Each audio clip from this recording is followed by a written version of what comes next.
अभी प्रश्न पूछते जाएंगे, 4 प्रश्न रखेंगे। देखो, वसुधा का नेता कौन बना, भूखंड का विजेता कौन हुआ, भूखंड का विजेता कौन हुआ, अतुलित यश क्रेता कौन हुआ। किसको यश मिला? अतुलित, अतुलित यश क्रेता कौन हुआ, नवधर्म प्रणेता कौन हुआ। धर्म का प्रणेता कौन हुआ? अब उत्तर, अब उत्तर जिसने न कभी आराम किया। उत्तर देखो, जिसने न कभी आराम किया, विघ्नों में रहकर नाम किया। जीव विघ्न सामने, जब विघ्न सामने आते हैं,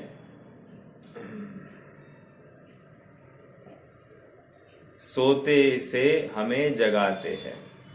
सोते से हमें जगाते हैं मतलब ये विघ्न भी आते ही मतलब जागृति हो जाती है।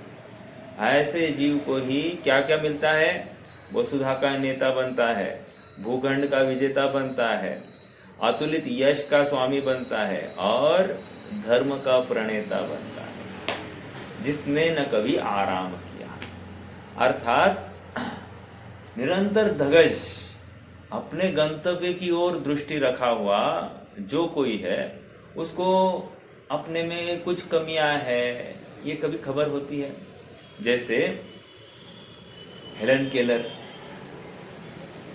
ये साइंटिस्ट थे, अंधी थी और फिर भी दिन रात अपने कार्य की सिद्धि के लिए प्रयासरत। अब अपनी विकलांगता उसको बाधा नहीं पहुंचा रही है। क्यों? क्योंकि उपयोग कुछ प्राप्ति के लिए लगा है। तो शरीर की विकलांगता, व्याधि ये बाधक नहीं है।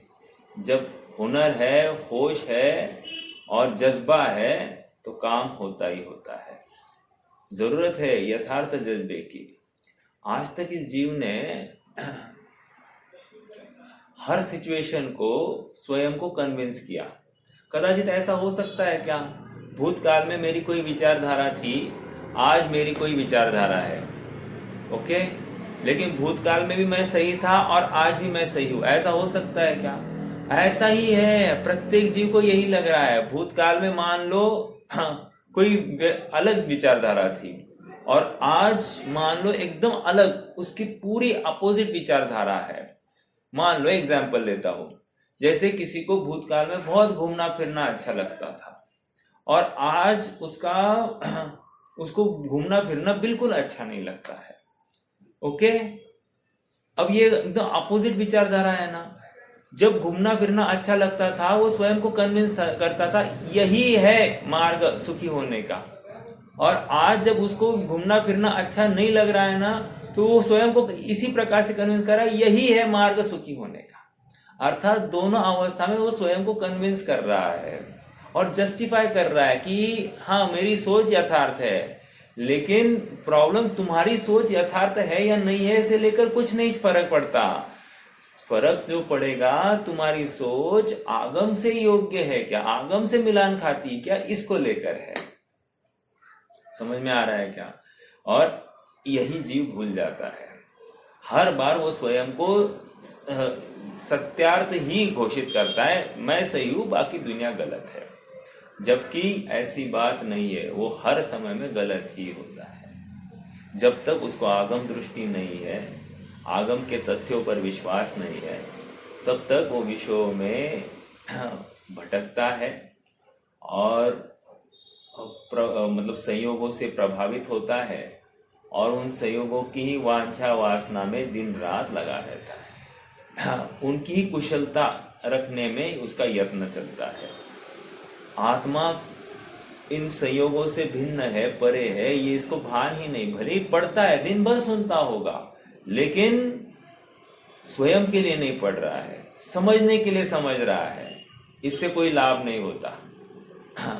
समझ में आ रहा है? देखो क्यों? क्योंकि आत्मा की धगज नहीं, आत्मा की रुचि नहीं है, प्रयास ही नहीं है आत्म प्राप्ति के लिए, तो कैसे चलेगी बात? जिज्ञासा नहीं है तो कैसे होगा? मतलब परिवर्तन करना है, आमूलचूल परिवर्तन करना है, तो अपने को अहरनिश इसी ध्येय के साथ एकाग्र करके रखना है। और सुनो, बुद्धिपूर्वक अपने को खींचना है यहाँ पर। क्यों बुद्धिपूर्वक खींचना है? क्योंकि इसको रुचि थोड़ी है, रुचि नहीं है, तो बुद्धिपूर्वक इसको इसी विषय में लगाओगे, इसी विषय में लगाओगे, इसी विषय में लगाओगे, तो कालांतर में इसको यही विषय अच्छा लगने लगेगा। हाँ, एक दार्शनिक हुए हैं जर्मनी के, मेरे ख्याल से कांट, KANT, कांट। वो कहते हैं कि कोई गलत बात आप 100 बार दोहराओ, 101वीं बार वो सत्य के रूप में ही ग्रहित की जाती है। अर्थात ये तो गलत बात की बात हो गई। हम तो सत्यार्थ बात की बात कर रहे हैं कि कोई सत्यार्थ बात तुम 100 टाइम्स रिपीट करो तो 101वीं बार वो बात अब तुम्हारा जीवन बन जाएगी। जैसे ऐड आती है ना, कोलगेट किया क्या, मतलब टूथपेस्ट करना ये अनिवार्य हो गया है। आज की दशा में अगर टूथपेस्ट नहीं करता है तो महाअपराधी, ग्लानि करते हैं लोग ऐसे जीव को देखकर। टूथपेस्ट नहीं करता, साबुन नहीं लगाता, मतलब आश्चर्यचकित हो जाते कि कैसे, ये कैसे जी सकते हैं इनके बिना, जबकि इसके बिना भी जीवन है, ये समझते नहीं है। ये क्यों है? गलत बात का हमारे ऊपर इतना इम्पैक्ट हो गया है कि अब उसको सुधारा नहीं जाता है। विचार में आ रहा है क्या? तो ये विचार करना कि प्रत्येक हम जो क्रिया को अंगीकार कर रहे हैं, कोई नवीनता अपने जीवन में ला रहे हैं, तो उस नवीनता का आधार जिनागम है या जिनागम के विरोधी है। एक, उस नवीनता के माध्यम से मुझे आत्मा की प्राप्ति होनी है, मेरे कषाय की कमी होनी है या अधिकता होनी है, ये विचार करना बस for the sake of doing हम कर रहे हैं, तो ये बात योग्य नहीं है। हाँ जी, चलिए अभी अपनी गाथा 238 में स्वामी जी के भाव को पढ़ना था। एक बार गाथा का पाठ करेंगे और फिर आगे बढ़ेंगे।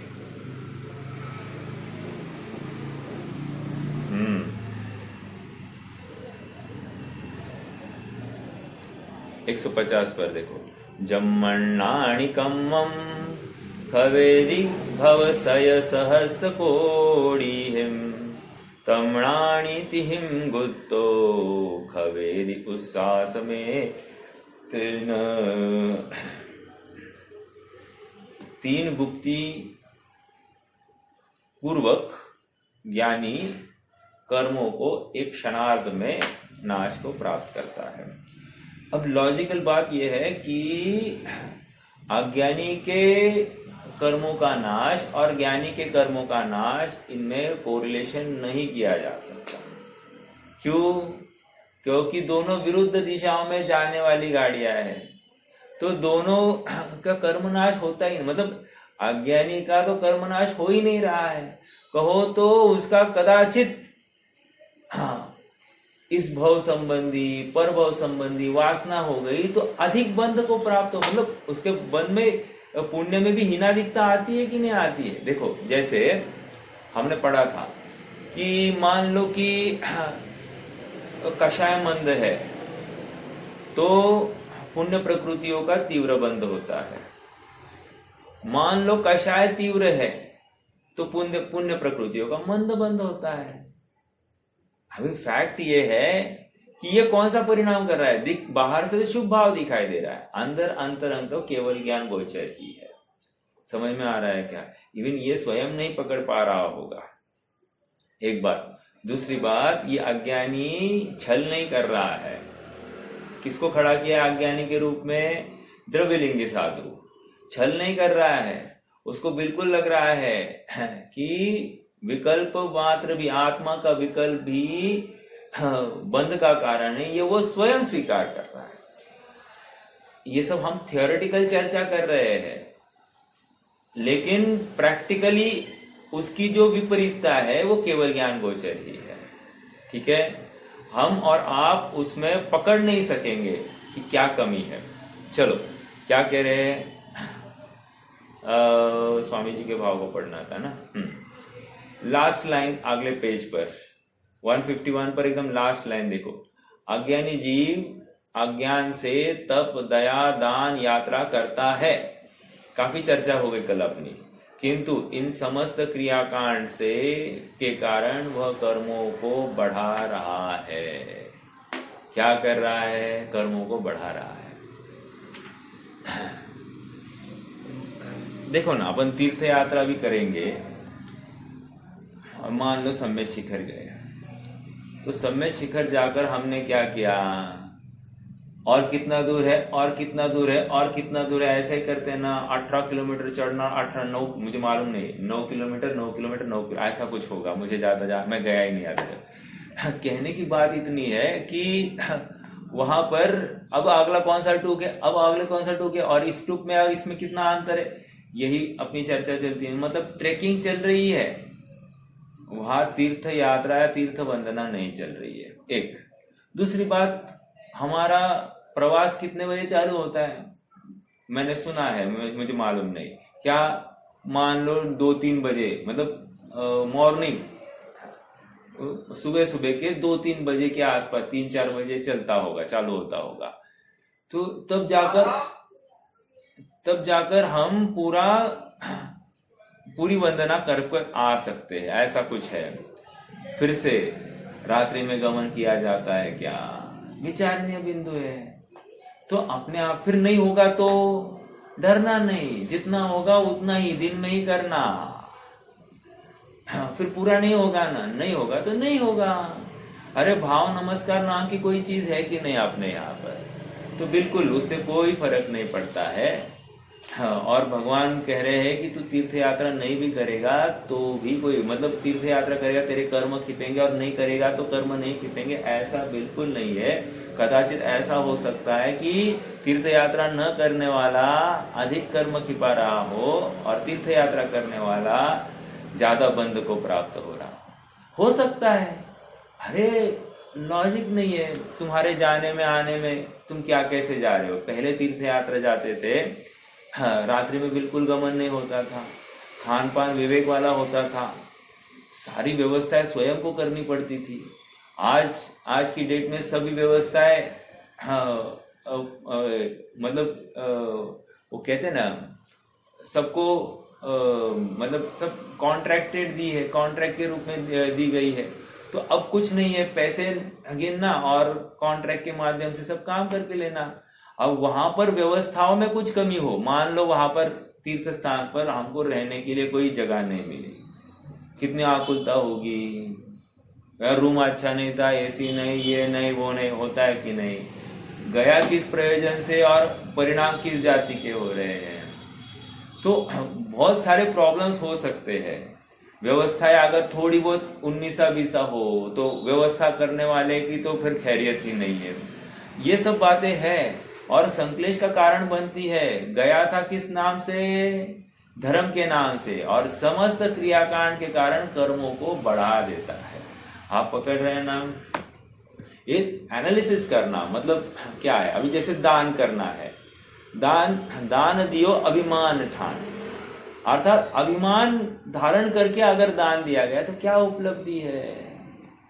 भय या लोक लाजवश दान दिया गया है तो क्या उपलब्धि है, विचार करना। मतलब हर बार है ना एक प्रश्न खड़ा करना कि ये दान देने के पीछे मेरा अभिप्राय क्या है। क्या न कर्म खिपेंगे गया काम से, मेरे पास जो अधिक है और मैं किसी जरूरतमंद को देने का भाव हुआ है, इसके बिना भी मेरा जीवन अच्छे से चल सकता है, वो भी धर्म मार्ग में लगे, ऐसी सद्भावना हो तो उसको दान कहा जाएगा। अब ये इसको क्या है, दान देते समय तो मान है, अच्छा हो गया अपन ने दिया ना, मुझे बहुत अच्छा लग रहा है। क्यों नहीं अच्छा लग रहा है? अरे अच्छा क्यों लग रहा है, तुझे धर्म भावना हुई, क्या हुआ। ये क्या होता है मैं बताता हूँ आपको। बहुत दिन से दान देने की भावना, कंटिन्यूस एक अजपा जाप चलता है जीव का, दान देना है, दान देना है, दान देना है, दान देना है, दान देना है, और एक दिन दे दिया तो वो जो बैकलॉग था ना, इतने दिन का मैंने दान नहीं दिया, दान नहीं दिया, दान नहीं दिया, वो दान देने के बाद इसको लगता है कि मैं अब हल्का हो गया। ऐसा नहीं है। तुम्हारी थॉट प्रोसेस क्या है इस दान की पूरी प्रक्रिया में, ये महत्वपूर्ण है। अगर थॉट प्रोसेस यथार्थ नहीं है तो दान कोई वैल्यू नहीं रखता है। विचार करना मतलब देखो, हर बिंदु के ऊपर चिंतन के लिए बहुत बहुत बहुत समय दिया जाना चाहिए और यथार्थ जिनागम सापेक्ष अपनी विचारधारा करनी है।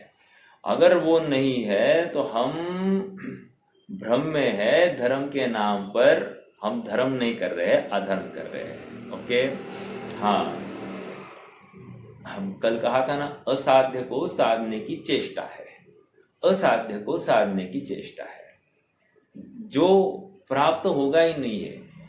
ओके, देखो अगले पेज पर आ जाइए, 152। आत्मा के भान बिना इंद्रिया का दमन किया, शरीर को क्रुश किया, किंतु इससे जन्म मरण का अंत नहीं हुआ। अब हुआ क्या? आत्मा के भान बिना इंद्रियों का दमन और शरीर को क्रुश करना। इंद्रियों का दमन मतलब क्या होता है, कौन बताएगा? इंद्रियों का दमन मतलब क्या?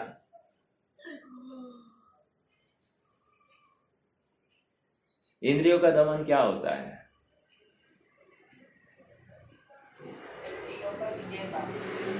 इंद्रियों का दमन मतलब, मान लो मुझे आम बहुत पसंद है, तो मैं ये नक्की किया कि साहब इस बार मैं आम ही नहीं खाऊंगा, बस खत्म। ये इंद्रियों का दमन। समझ में आ रहा है क्या? जो अभीष्ट वस्तु है उसका मैं बुद्धिपूर्वक त्याग करता हूं। ओके, अब इसमें क्या होता है कि खिंचाव भी हो सकता है कदाचित, और कदाचित नहीं भी हो सकता है, डिपेंड्स। ओके, तो कभी कभी किसी को इंद्रियों के दमन में एकदम सहजता भी होती है, कोई प्रॉब्लम नहीं होती। बट इंद्रियों का दमन होने के पश्चात भी आत्मा है क्या चिंतन में, ये जरूरी है देखना। समझ में आ रहा है क्या?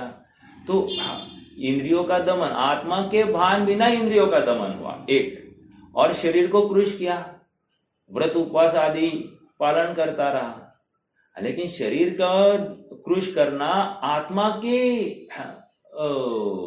आत्म भावना की वृद्धि के लिए था। अब वो आत्म भावना की वृद्धि नहीं, आत्म भावना की ह्रास हुआ, तो क्या फायदा उसको क्रुश करने का? इसका मतलब करना नहीं, ये बात नहीं चल रही है। तुम्हारे आयोजन में प्रयोजन यथार्थ नहीं है। तुम जिस बुद्धि से ये प्रवृत्ति कर रहे हो उससे रिजल्टेंट क्या एक्सपेक्ट कर रहे हो? समझ में आ रहा है क्या? यदि रिजल्टेंट तुम आत्मानुभव या धर्म मार्ग तुम एक्सपेक्ट कर रहे हो तो वो तो नहीं मिलेगा, ये समझा रहे हैं।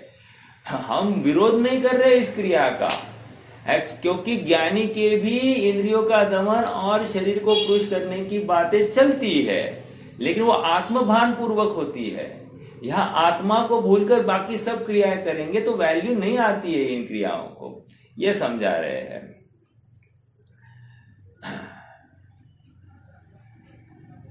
यह मात्र पुराने कर्म उदय में आकर खिरते हैं और राग द्वेष की कर्ता बुद्धि के कारण पुनः नवीन कर्म बंधन होता है।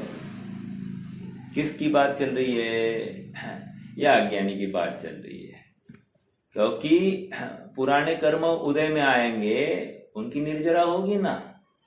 कौन सी निर्जरा है? सविपाक ही है ना। हाँ, सविपाक, कर्म उदय में आकर खिर जाना, सविपाक निर्जरा। तो सविपाक निर्जरा तो हो रही है, लेकिन अभी नवे सिरे से ये राग भाव कर्म कर रहा है, राग द्वेष कर रहा है, पर में कर्ता बुद्धि है, तो नवीन कर्म बंद हो रहा है कि नहीं हो रहा है? बिल्कुल हो रहा है। तो फिर इसका कर्म कहाँ कटे ही नहीं है, यही तो समझाना है। और ज्ञानी का इसके विरुद्ध बस एक आत्मदृष्टि हो गई, उसका अनंत काल का कर्म साफ हो गया।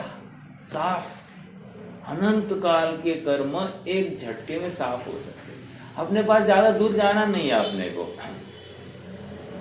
एक उदाहरण लेते हैं, बहुत आयु अपने को समझ में आती है ना, जैसे श्रेनिक राजा ने 7वें नरक की आयु का बंद किया कि नहीं किया? 33 सागर की आयु का बंद हुआ था कि नहीं? अब बस थोड़े ही दिनों में शाही सम्यक्तों के बल पर उन्होंने आयु को पहले पृथ्वी का अर्थात 84,000 वर्ष का किया कि नहीं?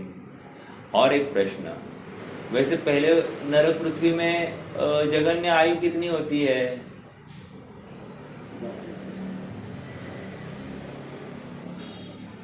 10,000 वर्ष होती है कि नहीं?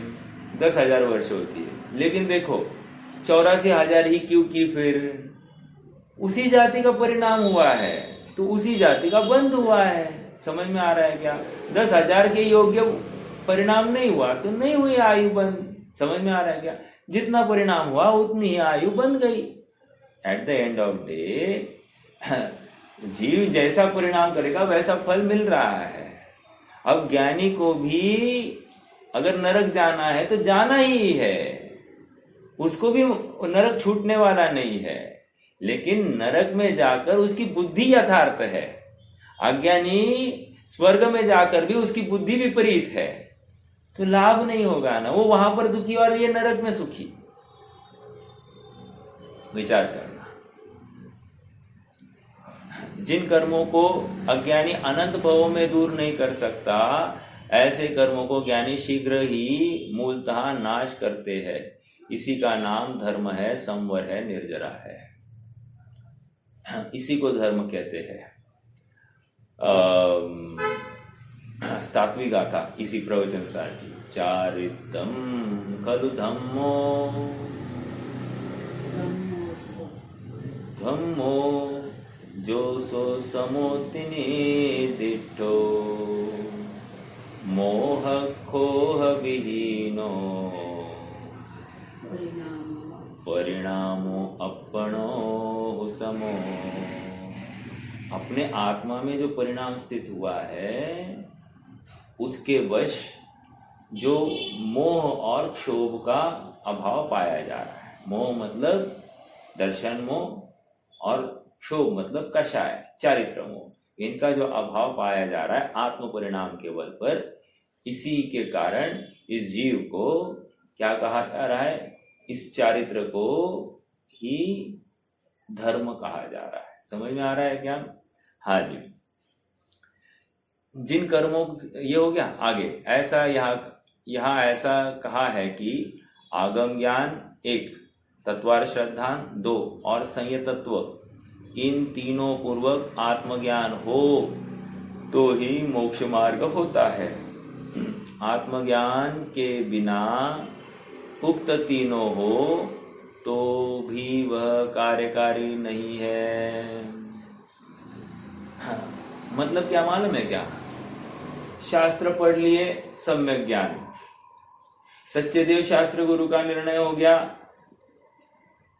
तत्वार श्रद्धा, 7 तत्व 6 द्रव्य सब समझ में आ गए, तत्वार श्रद्धा, और व्रत आदि अंगीकार कर लिए, संयम भाव, तो ये तीनों है ऐसा जीव को लगने लगता है, जो कि मोक्ष मार्ग नहीं है। ओके, ये तीनों आत्मा की पर्याय है, कोई बहिरंग व्यवस्थाएं नहीं है। ओके, मतलब ये पर के अधीन धर्म की कल्पना कर रहा है और धर्म तो स्व के अधीन है। देखो, लगने के लिए चर्चा बहुत सरल और सुलभ लग रही होगी, लेकिन कहीं ना कहीं अपने में ऐसा ही चोर छिपा है। आप विचार करना गंभीरता से। अगर नहीं छिपा तो सम्यक तो क्यों नहीं हो रहा? समझ में आ रहा है क्या? कहीं ना कहीं बाधक अपनी ही सोच है, ये हमको विचार करना पड़ेगा। कहीं ना कहीं रुचि हमारी पर पदार्थों में है, ये स्वीकार करना पड़ेगा। और ये रुचि कैसे कम होए और उसका उद्यम हम कैसे करें, इसकी प्लानिंग हमको करनी है, कोई और नहीं करेगा।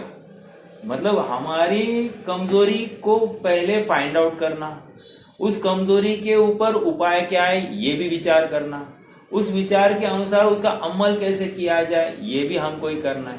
ओके, उसके बिना तत्व निर्णय नहीं होगा ना। जीव जुदा, देह जुदा, यही तत्व को सार। या में जो कुछ और है या ही को विस्तार, ता में जो कुछ और है या ही को विस्तार। हमको तो इतना ही करना था। तो हर अवस्था में स्वभाव, पर भाव, औपाधिक भाव और स्वभाव भाव, यही कारण, औदिक भाव, औपाधिक भाव और स्वभाव भाव। समझ में आ रहा है क्या? क्या क्या कहा? स्वभाव, पर भाव, जीव द्रव्य, अजीव द्रव्य, सॉरी जीव तत्व, अजीव तत्व। औपाधिक भाव मतलब क्या? आश्रव बंध। और स्वभाव भाव मतलब क्या? संवर, निर्जरा, मोक्ष। ये भाव है। समझ में आ रहा है क्या? उसके योग्य भाव 7 तत्वों को 4 में डिवाइड किया है। क्या क्या कहा? स्वतत्व, परतत्व, औपाधिक भाव और स्वभाव भाव। बस अब ये मुझे पहले क्या करना? स्वतत्व और परतत्व ये डिफरेंशिएशन करना एक। अब जैसे डिफरेंशिएशन हो गया, ये जो भाव है ये औपाधिक भाव है या स्वभाव भाव है, ये भी पहले मुझे चेक करना है। यदि स्वभाव भाव है तो शाबाश, यदि औपाधिक भाव है तो पीछे आ जाओ और फिर से डिफरेंशिएट करो और स्व में स्वत्व स्थापित करो। समझ में आ रहा है? यह ऐसा कहा है, ये हो गया ना, यह ऐसा कहा गया है कि आगम ज्ञान, तत्वाश्रद्धन और संयत तत्व, इन तीनों पूर्वक आत्मज्ञान हो तो ही मोक्ष मार्ग होता है। आत्मज्ञान के बिना उक्त तीनों हो तो भी वह कार्यकारी नहीं है। फिर जिन जीवों के आगम ज्ञान का ही ठिकाना नहीं है, उनके तो क्या बात करें। ठीक है, आगम ज्ञान ही ठीक से नहीं है, अभी तक नए की चर्चा समझ में नहीं आती, अपेक्षाएं समझ में नहीं आती, जिनागम की भाषा समझ में नहीं आती, तो आगम ज्ञान का ही ठिकाना नहीं है, तो आगे कैसे काम होगा? कोई यहाँ पर तर्क करे, साहब तिर्यंच को भी बिना आगम अभ्यास किए काम हो जाता है। Very good, you also want to become शेर, अर्थात तिर्यंच बनने की तुम्हारी इच्छा है क्या? समझ में आ रहा है क्या? या हाथी बनना है या मछली बनना है, क्या बनना क्या है? और नियम से शेर, हाथी, मछली जो कुछ बनेगा मायाचारी का परिणाम करना पड़ेगा, छल करना पड़ेगा, उसके बिना तो नहीं हो सकता। आप पकड़ रहे हैं? अर्थात अनुमोदना हम किस बात की कर रहे हैं, ये विचार करना। ये भी प्रथमान योग से उल्टी बात निकालना, उनको भी होता है, उनको भी होता है, बिना अभ्यास के होता है। अर्थात ये प्रयास नहीं करना चाहता, ये उद्यम नहीं करना चाहता है। सब कुछ समझने योग्य पात्रता तेरी हो गई है और अब तू बहाने बनाएगा तो नहीं चलेगा।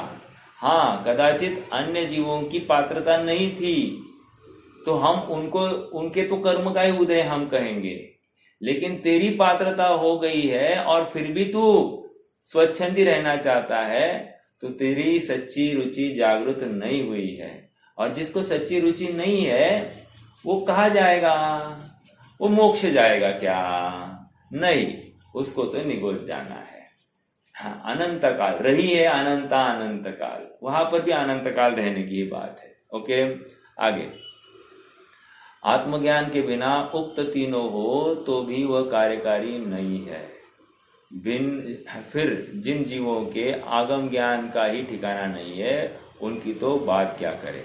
आगे, अज्ञानी अनुकूल संयोगों में हर्ष और प्रतिकूल संयोगों में खेद करता है।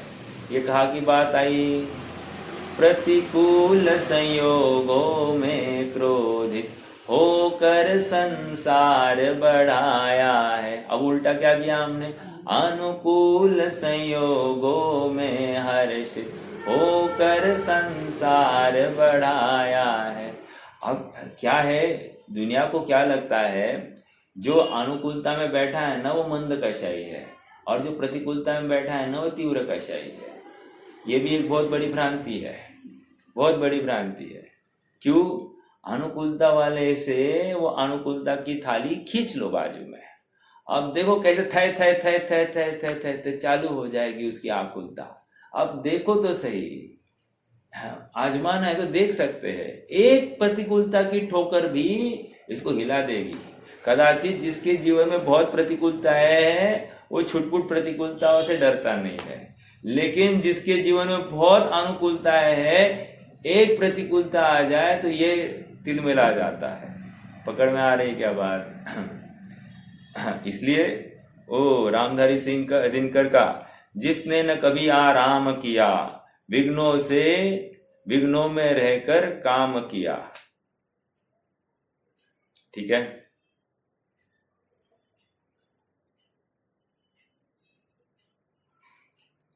सच है विपत्ति जब आती है, कायर को ही दहलाती है। सूरमा नहीं विचलित होते, क्षण एक नहीं धीरज खोते।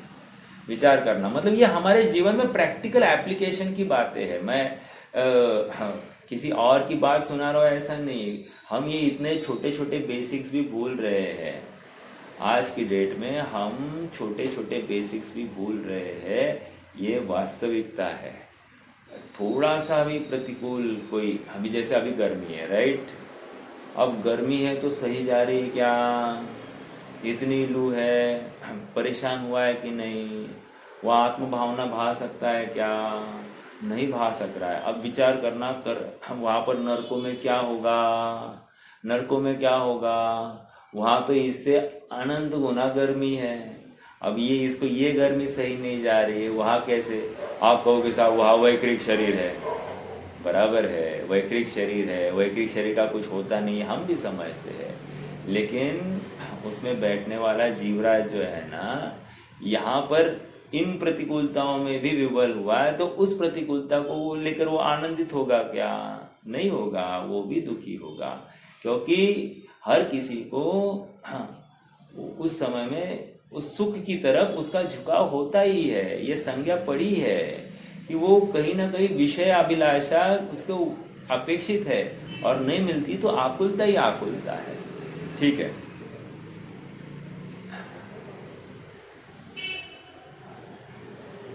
देखो एक बात बताओ आपको, एक छोटा सा एग्जाम्पल खड़ा करते हैं आप में। अगली गाथा के लिए ये लागू हो जाएगा और इसके लिए भी।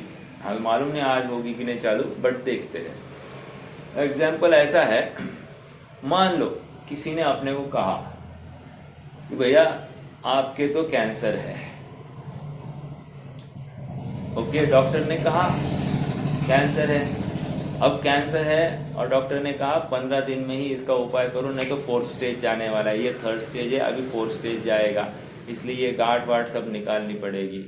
ओके, तो ये तैयार होता है कि नहीं?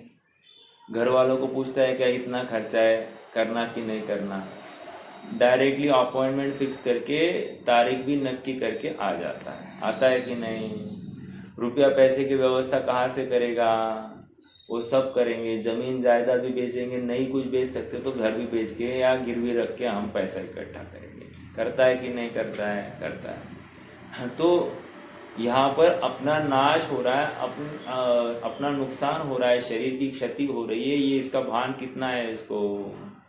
अब उल्टा ले लीजिए, अब किसी धर्म गुरु के पास में गया, धर्म रूपी डॉक्टर मतलब गुरु रूपी डॉक्टर के पास गया, और उस डॉक्टर ने कहा तुझे कैंसर है, गृहित मिथ्यात्व रूपी कैंसर है। गृहित मिथ्यात्व है, ठीक है ना, कोई प्रॉब्लम नहीं। अगृहित मिथ्यात्व वाला भी कैंसर है, हाँ है ना, हो सकता है। मेरा प्रयास चल रहा है, शरीर भिन्न है, आत्मा भिन्न है, मेरा प्रयास निरंतर चलते रहता है। वो ऑपरेशन करने के लिए तैयार भी नहीं है, समय भी नहीं देता है। अर्थात इसका झुकाव किस तरफ है ये पता चला। क्या इसका झुकाव शरीर बुद्धि में है, अर्थात शरीर में एकत्व है ये सिद्ध हो रहा है, और अपने आत्म तत्व में परायत्व है ये सिद्ध हो रहा है। समझ में आ रहा है क्या? कब से है ये ऐसी दुर्दशा? कह रहे अनादिकाल से ऐसे ही चल रहा है। ओके, इसलिए पिछली गाथा में वो गड्ढे का उदाहरण दिया ना, दीपक लेकर चल रहा है गड्ढे और गड्ढे में गिर जाता है। तो और एक एंगल है इसके पास, इसको देखने का। जो शराब पीकर गाड़ी चलाएगा उसको क्या गड्ढा और क्या रास्ता, सब एक जैसा ही रहता है कि नहीं? उसी प्रकार जो मोह रूपी मदिरा पीकर आगम अभ्यास कर रहा है, समझना, आगम अभ्यास मतलब गाड़ी चला रहा है हेडलाइट लगाकर, तो जो मोह रूपी शराब पीकर आगम अभ्यास करे, जीव जुदा शरीर जुदा ऐसा भले ही वो उसको भाषित हो रहा है, तो भी वो गड्ढे में गिरने वाला है। क्यों? मोह महामद पियो अनादि, भूल आपको भरमतवादी। अपने को भूलकर इसने सब किया है। समझ में आ रहा है क्या? अपने को मुख्य करके अगर उसने यत्न किया होता आगम अभ्यास का, तो ये दुर्दशा नहीं होती। देखो, ये फैक्ट है। गड्ढे में गिरना एक बहुत साधारण बात लग रही है, लेकिन गड्ढा मतलब चतुर्गति रूप भ्रमण है। आप पकड़ रहे क्या? और खाई कितनी गहरी हो सकती है हम नहीं कह सकते। कितना काल उधर रुकना पड़ेगा हम नहीं बता सकते। कब ऊपर फिर से उठने का अवसर मिलेगा हम नहीं बता सकते। एक बात। दूसरी बात, यहाँ पर इस गाथा में वो भवों की बात करी थी, मैंने आज फिर से वहां पर स्ट्रेस कर रहा हूं। अनंत भव मतलब,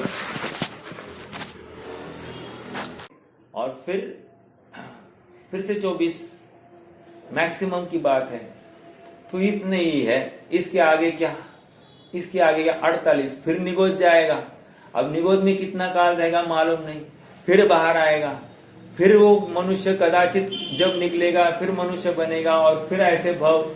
कितना, इतने सब काल के लिए इतना यत्न करे तो भी कर्म खिपेंगे नहीं, ये कह रहे। आप थोड़ा सा इमेजिन कीजिए, भाव भाषण कीजिए, आपको इस गाथा का गांभीर्य समझ में आएगा कि हम कहाँ खड़े हैं। प्राप्त पर्याय में मैं एकदम गाफिल हूं ऐसा दिखाई दे रहा है ना। प्राप्त पर्याय में तन्मय हो, अर्थात जो कुछ है बहुत है ऐसा। मतलब एक अपेक्षा होती है ना, जो है सो पर्याप्त है, ऐसा ही इसको भी लगता है कि हाँ ये पर्याय जैसी है उसमें मैं अपनत्व करूंगा। लेकिन मैं आत्मा हूं ऐसा विचार करने से वो डरता है। हाँ, अभी ऐसा ही ना, थोड़ा गर्मी है ना। एक बार बोल के तो देखो कि मैं आत्मा हूं और आत्मा में गर्मी नाम की चीज नहीं है। बोलो तो सही। मान लो सर में दर्द है या दांत में दर्द है, बोलो तो सही कि दांत का दर्द दांत में है, आत्मा में उसका प्रवेश नहीं। बोलो तो सही। इतना बोलने के लिए भी जीव घबराता है। और आश्चर्य की बात बोलो आपको, जैसे ही ये जीव पुरुषार्थ करना चालू करता है ना, जो असाता है वर्तमान की, वो साता असाता कन्वर्ट हो जाती है, साता में संक्रमित हो जाती है। तुम्हारे परिणाम परख रही है ये प्रकृति, और तुम परिणाम को सुधारने के लिए तैयार ही नहीं हो। आत्मा को आगे खड़ा करके बोल ही नहीं रहे हो ना। आत्मा आगे देखो, अमेरिका फर्स्ट वैसे आत्मा फर्स्ट, इंडिया फर्स्ट वैसे आत्मा फर्स्ट। पहले मेरा आत्मा, बाद में दुनियादारी देखेंगे, ऐसा जिसने नक्की किया है ना, अब उसकी प्रायोरिटी आत्मा हो जाएगी। अब उसको दुनियादारी कोई प्रभाव नहीं डालती है। कोई अच्छा कहो या बुरा कहो, किसी कोई अच्छा कहेगा इसलिए मैं उनको मिलूं, और कोई बुरा कहेगा इसलिए उनसे दूर आ जाओ, ऐसा नहीं है अभी। हाँ, अच्छा और बुरे से वो पार हो गया है, उस विचारधारा से आगे बढ़ना है। देखो, एक एक बैरियर्स को पार करके आगे चलना है। इन बैरियर से पार नहीं निकलेंगे तो मैं शुद्धात्मा हूं ये कब विचार करेंगे हम? विचार करना। देखो, इस प्रकार लास्ट पैराग्राफ है ना, इस प्रकार उक्त सभी ग्रंथों में अनेक प्रतिकूलताओं में उग्र तप करते हुए भी अज्ञानी जीव के जितने कर्मों का नाश 1,00,000, अंडरलाइन द वर्ड उग्र तप। हमको उग्र तप का अर्थ नहीं निकल रहा है अभी तक। उग्र तप मतलब क्या? भीषण गर्मी है, एकदम शांत है, कोई तीव्र उपसर्ग कर रहा है, टस से मस नहीं हो रहा है, इसको उग्र तप कह रहे हैं। समझ में आ रहा है क्या? तो उग्र तप करता हुआ भी अज्ञानी जीव के जितने कर्मों के नाश 1,00,000 करोड़ भवों में होता है, उतने कर्मों को ज्ञानी त्रिगुप्ति के बल पर श्वास मात्र में क्षय कर देता है। ये लग रहा है कि नहीं आपने को? स्मार्ट जॉब, स्मार्ट वर्क इसी को कह रहे कि नहीं? आर्टिफिशियल इंटेलिजेंस और आत्मिक इंटेलिजेंस, दो बातें, दोनों एआई है। आर्टिफिशियल इंटेलिजेंस इज डिपेंडेंट, वो भी काम फास्ट करता है, और आत्मिक self reliance is also equally important, more important, और वो भी काम फटाफट करता है। कर्मों के नाश का काम समझ में आ रहा है क्या? कितने कर्मों को खिपाना साहब, एक आत्मदृष्टि हो गई तो कर्म थर थर कांपते हैं। बस कर्म मुझ में नहीं है, ये जिसको स्वीकार हो गया, देखो अज्ञानी और क्या विचार करता होगा, देखो ये कर्मों का नाश मुझे करना है। अब ये भी एक थॉट प्रोसेस छिपा हुआ है, छिपा हुआ है। वो बुद्धिपूर्वक तो कह रहा है क्या कि कर्म मुझ में नहीं है, लेकिन अभिप्राय में, श्रद्धा में बराबर बैठा है कि इन कर्मों का नाश करना है। ये मनुष्य भव मिला है, मुझे तपस्चरण करना है, व्रतादि अंगीकार करना है, ये बिल्कुल बैठा है। समझ में आ रहा है क्या? मुझे सिद्ध होना है, मुझे मोक्ष को प्राप्त करना है, ऐसा बैठा है। मोक्ष को प्राप्त होना मतलब क्या? कर्मों का नाश हुए बिना मैं मोक्ष को कैसे प्राप्त होऊंगा, ऐसा बराबर बैठा है इसके अभिप्राय में। जबकि क्या करना है इसको? अरे मैं आत्मा ही मोक्ष है, आत्मा के बाहर कहीं मोक्ष नाम की वस्तु ही नहीं है। हाँ देखो,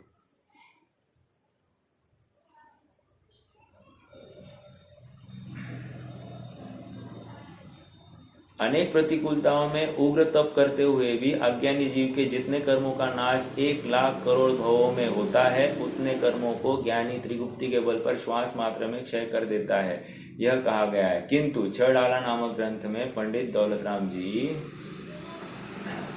1,00,000 करोड़ भवों के स्थान पर 1 करोड़ भव की बात करते हैं।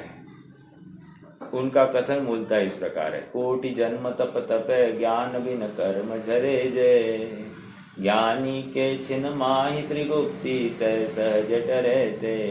ये त्रिगुप्ति मतलब क्या?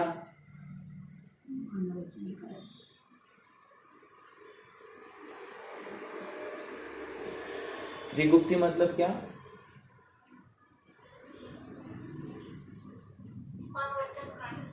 मन वचन काय, मन वचन काय की गुप्ती, राइट। मन वचन काय की गुप्ती मतलब क्या कर रहा है जी?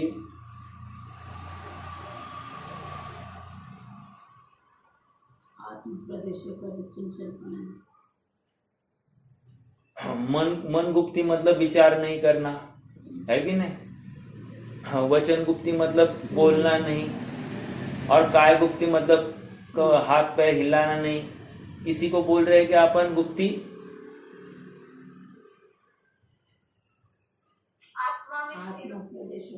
अरे आत्मा में ही सब, ये गुप्ती आत्मा में है, आत्मा का भाव है। भले ही इसको मन वचन काय का अवलंबन छूट गया है, उसको गुप्ती कह रहे हैं। मनोगुप्ती इज नॉट विचार नहीं करना। अब विचार नहीं करने का भी कर्ता बन जाता है, या वचन नहीं बोलना तो वचन नहीं बोलने का कर्ता हो जाता है। फिर से ये शरीर के आश्रित ही धर्म मान रहा है। आप पकड़ रहे हैं क्या मेरी बात को? तो गुप्ती या आत्मा की परिणति है। इस इन शॉर्ट आत्मा में इंडल्ज हो गया, आत्मा में उसकी प्रवृत्ति हो गई, तो अपने आप मन की चंचलता व्यग्रता छूट जाती है, वचनों का प्रगटीकरण खत्म हो जाता है, और काय की चेष्टा भी हट जाती है। ये स्वयं बाहर दिखाई देगा, लेकिन मन गुप्ती वचन गुप्ती का अभाव बाहर दिखाई देने से पहले आत्मा में वो प्रवृत्ति हुई है, ये महत्वपूर्ण है। समझ में आ रहा है क्या? हिलना नहीं, बोलना नहीं, विचार करना नहीं, ऐसा नहीं। ओके। और कोई कहे साहब मन तो हर बार विचार करता, कोई ना कोई विचार आता ही है, विचार से रहित मन कभी हुआ ही नहीं है, ऐसा कितने जनों को लगता है? ऐसा हमको विचार तो आना चाहिए ना, कि मन में विचार आए बिना रहता ही नहीं, एक क्षण के लिए वह मन में विचार नहीं है, ऐसा हुआ ही नहीं है। तो मन गुप्ती होगी कैसे अगर विचार नहीं होगा? तो देखो अभी कोई ऐसा कर रहा है मुझे विचार नहीं करना, विचार नहीं करना, विचार नहीं करना। अरे विचार नहीं करने का विचार कर रहा है कि नहीं, तो मन का अवलंबन हो रहा है कि नहीं, ये पकड़ में आना चाहिए। ओके, देखो आत्मज्ञान के बिना करोड़ों जन्मों तक निरंतर तप करते रहने पर भी अज्ञानी के जो जितने कर्म झड़ते हैं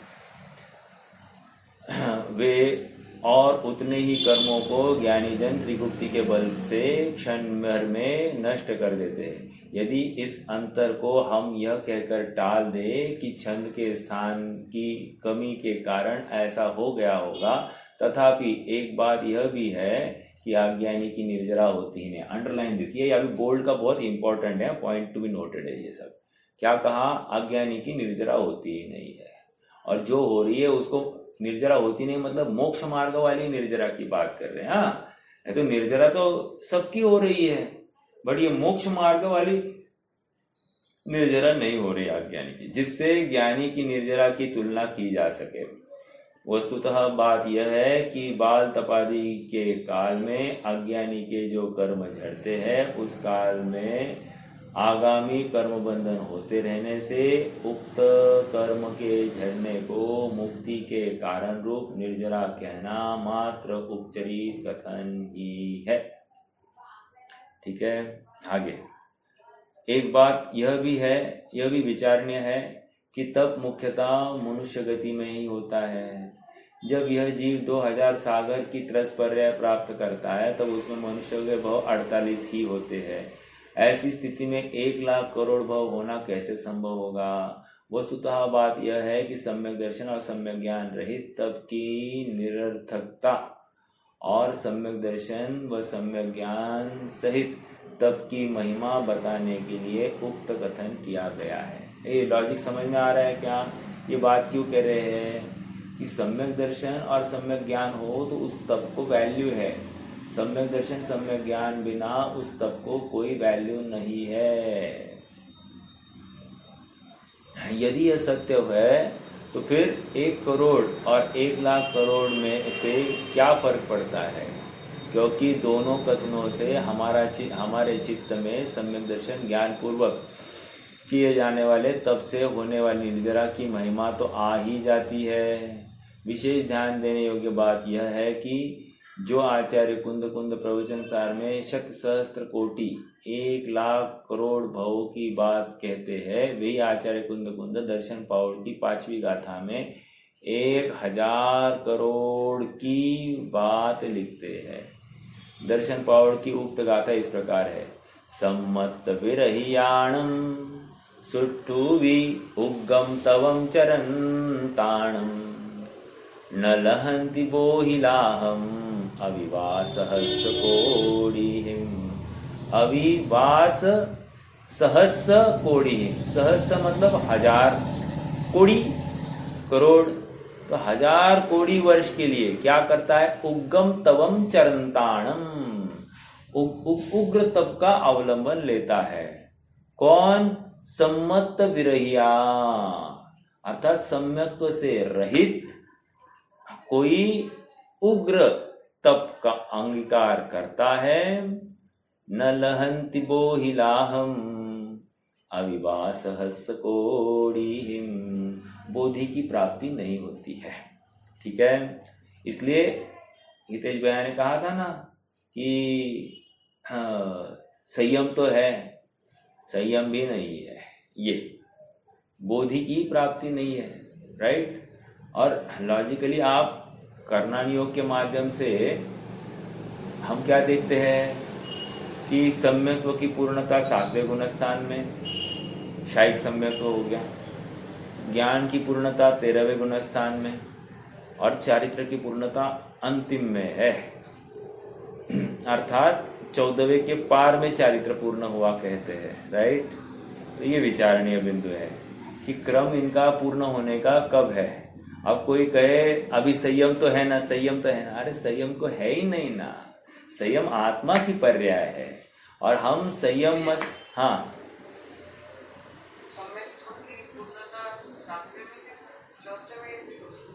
मैक्सिमम 7वें की बात है ना, मैक्सिमम 7वें की बात है। समझ में आया ना? हाँ, क्षायिक सम्यक तो 7वें तक हो सकता, चौथे से 7वें तक की बात है ना, तो 7वां मैक्सिमम हो गया, उसके पहले कहीं भी हो सकता है, कोई प्रॉब्लम नहीं उसमें। तो हाँ, कहाँ पर हुआ? हाँ कहेंगे ना, यस यस, पूर्णता कहेंगे उसमें, कोई प्रॉब्लम नहीं। आई ना बात उसमें, हाँ, असंख्या अनंत गुनी निर्जरा के स्थान, तो वहां पर क्षायिक सम्यक तो को लिया है ना, तो उसका भी स्थान है, मतलब एक शायद क्षमिक सम्यक दृष्टि मुनि से ज्यादा निर्जरा ये क्षायिक सम्यक दृष्टि चौथे गुण स्थान वाला करता है ना? एक मिनट, कौन सा है सूत्र, किसी को याद है? 90वें अध्याय का 45वां सूत्र है।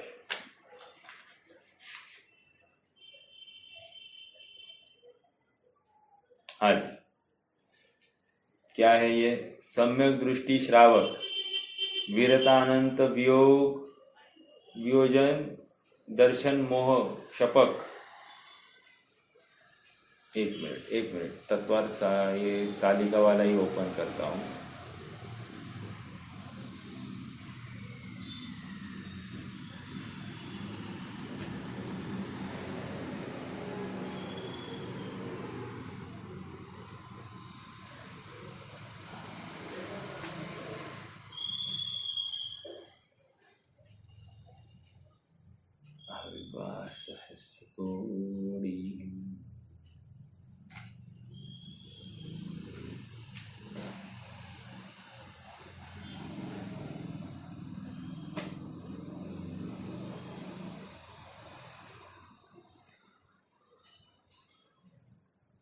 हाँ जी,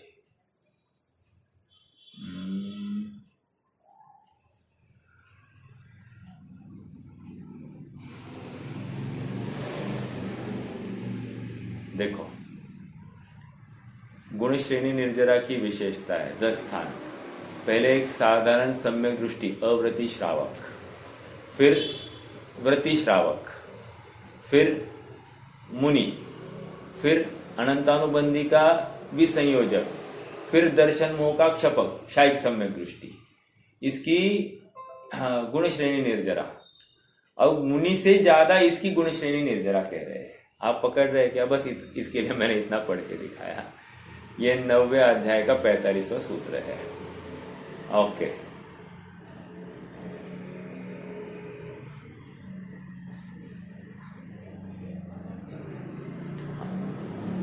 एक 1000 करोड़, ये पढ़ रहे हैं अपन नीचे 154 पेज। 1000 करोड़ वर्ष तक उग्र तप आचरण करते हुए भी सम्यक 1000 करोड़ वर्ष तक उग्र तप रूप आचरण करते हुए भी सम्यक्त्व रूप साधु, सम्यक्त्व रहित साधु पुरुष बोधि लाभ को प्राप्त नहीं करते हैं। महत्वपूर्ण बात यह है कि दर्शन पावल की गाथा में यह लिखा है कि 1000 करोड़ वर्ष तप करते हुए भी सम्यक्त्व से रहित होने के कारण अज्ञानी बोधि लाभ प्राप्त नहीं करते। और यहाँ प्रवचनसार में अज्ञानी को 1,00,000 करोड़ भव तक तप करते कर्म झड़ने और ज्ञानी के श्वास मात्र में उतने ही कर्म को झड़ने की बात है। इन दोनों कथनों में महान अंतर है, क्योंकि एक मनुष्य भव में 1 करोड़ वर्ष तो हो सकते हैं, क्योंकि चौथे काल के आरंभ के मनुष्यों की आयु 1 करोड़ पूर्व तक हो सकती है। भगवान ऋषभदेव की आयु 84 लाख पूर्व थी, परंतु 1,00,000 करोड़ मनुष्य भव होने में तो अपरिमित काल लग सकता है, क्योंकि 2000 सागर में तप करने योग्य तो अधिक से अधिक 24 भव ही मिलते हैं। ये और एक बात आपको बताऊँ, ये थोड़ा सा ना इससे कर्णानुयोग की बात डिफर करती है। हाँ, ये क्या कह रहे, 2000 सागर में मात्र 24 भव ही मिलते हैं, ऐसा नहीं है। देखो थोड़ा सा आपको बताओ, ये किस कंडीशन में है कि 2000 सागर तक ये अगर मनुष्य निगोद गया नहीं तो की बात है। क्या कहा? सादिक 2000 सागर में अगर ये निगोद नहीं गया तो मैक्सिमम 48 मिलेंगे। ये पकड़ना है इस बात को। कदाचित ऐसी एक कंडीशन खड़ी कीजिए, क्या कि ये आया, मनुष्य हुआ, और मनुष्य होकर फिर से एक आध दो भव में निगोद में गया, फिर निगोद से बाहर निकला कुछ काल में, फिर मनुष्य हो गया, ऐसा हो सकता है। तो इस केस में उसके मनुष्य भव की रेट जो है ना वो ज्यादा होगी। ओके, ऐसा भी पॉसिबल है, तो ये भी विचारणीय बिंदु है। वो तो सादिक 2000 काल में वो निगोद गया ही नहीं तो की बात है ये 48 भाव। ओके, हाँ जी। परंतु 1 लाख करोड़ भव मनुष्य होने के लिए अपरिमित काल लग सकता है, क्योंकि 2000 सागर में तप करने योग्य तो अधिक से अधिक 24 भव ही मिलते हैं। उसके बाद एक इंद्रिय पर्याय में चले जाने पर अपरिमित काल तक दोबारा त्रस पर्याय में आना संभव नहीं होता। ऐसी स्थिति में आप कल्पना कर सकते हैं कि 1 लाख करोड़ मनुष्य भव को प्राप्त करने में कितना समय लगेगा। इसलिए सम्यक विरहित साधु को 1000 करोड़ वर्ष तक तप करने पर भी बोधि लाभ अर्थात रत्नत्र की प्राप्ति नहीं हो, इसमें तो कोई अतिशयोक्ति है ही नहीं। यदि यह भी लिख देते तो उन्हें अनंत काल तक बोधि की प्राप्ति नहीं होगी तो भी कोई बात नहीं थी, क्योंकि सम्यक से रहित व्यक्तियों को तो बोधि लाभ कभी होने वाला है ही नहीं। लॉजिक तो यही है कि जब तक सम्यक तो नहीं तब तक मोक्ष मार्ग नहीं, तब तक मुक्ति नहीं। ठीक है, तो इतना ही एक यहाँ पर है। तो यहाँ मूल बात, प्रेरणा किस बात की चल रही है कि हम जो भी कर रहे हैं, उठ रहे हैं, बैठ रहे हैं, खा रहे हैं, पी रहे हैं, ये क्यों कर रहे हैं? आत्म प्राप्ति के लिए। हम प्रवचन में भी क्यों आए? आत्म प्राप्ति के लिए। मैं प्रवचन क्यों कर रहा हूँ? आत्म प्राप्ति के लिए। आप प्रवचन क्यों सुन रहे हैं? आत्म प्राप्ति के लिए। अर्थात आगम अभ्यास कर रहे हैं या खाली बैठे भी है तो उसके पीछे का हमारा उद्देश्य आत्मा है, शरीर नहीं। ऐसी जिसकी दृष्टि हो गई है ना, वो ही सुखार्थी है।